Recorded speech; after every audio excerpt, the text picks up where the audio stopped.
Hello, and welcome to my ASMR video, also known as Anime Saturday Morning Readings. And today, since it is April Fool's, we're going to be reading a fanfiction about Your Lie in April, and it's called Note by Note by Fandom Fanatic 42. Man, I wonder why he's much of a fanatic. Let's get right into it. I glanced at my watch and frowned. Tsubaki and Watari was supposed to be here already, yet there I was, alone, grumbling. I decided to text Tsubaki. Just as I went to start typing, I heard a melodica from afar. Huh? Shaking my head, I followed the sound and came across a girl playing. As I heard a melodica, beautifully I might add, without meaning to, I stood and stared. She finished a minute later, and our eyes met before she spoke to who has been watching her with admiration. They joined her playing, and the scene could only be described as one from the child's storybook. I almost didn't notice the pigeons that appeared as they played. I heard footsteps as the girls were gathering her things, and turned around when I heard Tsubaki's voice from behind me. You got here before us, so you can meet her first. Nice one, Kosei. The girl joined us and flashed a bright smile. Tsubaki grinned back. Well, I guess I had better introduce you all. Kosei, this is Kairi Mizuno. Kosei, this is Kairi, the violinist I told you about. This guy back here is Watari Ryota, the dependable friend A. Watari gave a small smile as Tsubaki pulled her into a short side hug. I looked away to glance at the building a few yards away. I hadn't noticed it was Toa. Shoot! Kaori exclaimed suddenly. If I don't hurry, I'm gonna be late. Late for what? Tsubaki questioned, looking concerned. I have a competition at Toa in 10 minutes. Well, what are you waiting for? Let's go, Tsubaki replied, dragging Watari. Kaori took hold of my hand, practically staring me down with a smile. You want to come along? I nodded, mesmerized for a second in her gaze. She and I followed Watari and Tsubaki. We got to the hall in the nick of time, surprisingly. See you guys in a bit. I gotta go backstage. Kaori grinned and went to join the participant. So, Kosei, what do you think? Tsubaki questioned. Would have been surprising had she not done something similar things in the past. I paused. I just met the girl. How was I supposed to feel? Kaori had wrapped around her fingers the moment she took my hand. She's amazing. I finished, blushing. Tsubaki looked positively ecstatic. You like her? I chuckled dryly and scratched my neck. Dude, you do. Don't act like you don't. Kaori's just as smitten with you, man. Trust me, Watari spoke with conviction. I knew he and Tsubaki had this set up from the start. Kaori's friends with Tsubaki, so she had to help her out somehow. You sure about that? Both Watari and Tsubaki nodded confidently. Come on, let's go get good seats. I followed my friends into the auditorium and had a momentary deja vu. I've been in here countless times, rarely as a spectator, but I knew Toa Hall better than I knew the piano keys I had no longer here. About 15 minutes into the competition, Kaori went up on stage. Tsubaki had to rouse Watari from sleep, but I didn't pay much attention.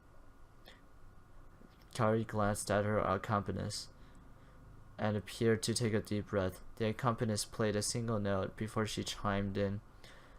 Kaori wasn't playing the score we heard thrice before as it was written. She played the moxie, pride, emotion. The ones I played like that had earned me a hit on the head and edge of our seats with the rest of the piece. As she played, I could almost see the colors dancing around her, coming into her violin, the accompanist struggling to keep up, but she played on without a care. When she finished, Kaori bowed, then exited. Afterwards, we, being Watari, Tsubaki, and I, caught up with her. How'd I? Kaori asked, sounding genuine concern for my opinion. She's been given flowers by a couple of little girls, along with adamant praise.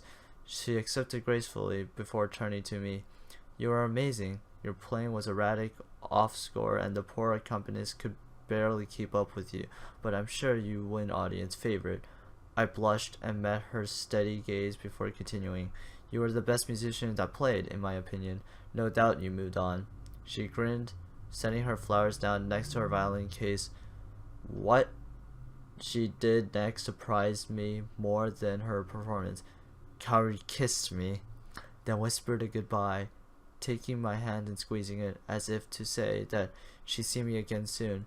She waved to Tsubaki and Watari, then laughed. Is there any way I can get phone numbers from you, Tsubaki? I was in a bit of a daze from her kiss, but I shook it off and resolved it to her text later. That is, if Tsubaki gives me her number. Sure, lover boy. Give me your phone, she replied, taking out hers. I handed it over, and in less than a minute, Tsubaki handed it back. I had a new... They can't spell new for their life. Contact under her name. No problem. Listen, we got practice in a bit. Catch you later. Yeah, have fun. Later, I found myself texting Kaori, nothing flashy, a simple hi. This is so and so. When can I see you again? She responded quickly with, Hey Kosei, does tomorrow after school work? I smiled despite myself sending the appropriate response. I expected my mother to come in and check up on me as she always did, but she'd been dead for just over a year. I missed her every day. My house was empty, with hours gone, and my dad was one of the frequent and long business trip. It was getting to the point where I didn't even know what noise in a home was. I shook the thoughts of as my phone buzzed. Kaori was calling. Hello? Hi, Kosei. What's up? Her reply was quick, cheerful, as always. I smiled. Not much. I'm really bored. Me too. So about tomorrow, can we meet in the music room? I wasn't fazed by her query. Two child prodigies meeting in a music room makes sense. Yeah, don't expect me to play anything though. I could see her frown in my mind eyes. Why not, if you don't mind me asking? I'll explain tomorrow. I'm tired. See you tomorrow, yeah? If you show up, that is. Good night. Night. With that, we hung up. I turned off my phone and bedroom light, drifting into a dreamless sleep. Well, my honest opinion of this was... Well, first I need to introduce my name, Bleak Up. And my honest opinion of this review is that the plot armor was strong. Good job for Kosei. Happy April Fools. And send. Thank you guys for so much for watching this anime Saturday morning readings. And I'll see you in the next video. Bye.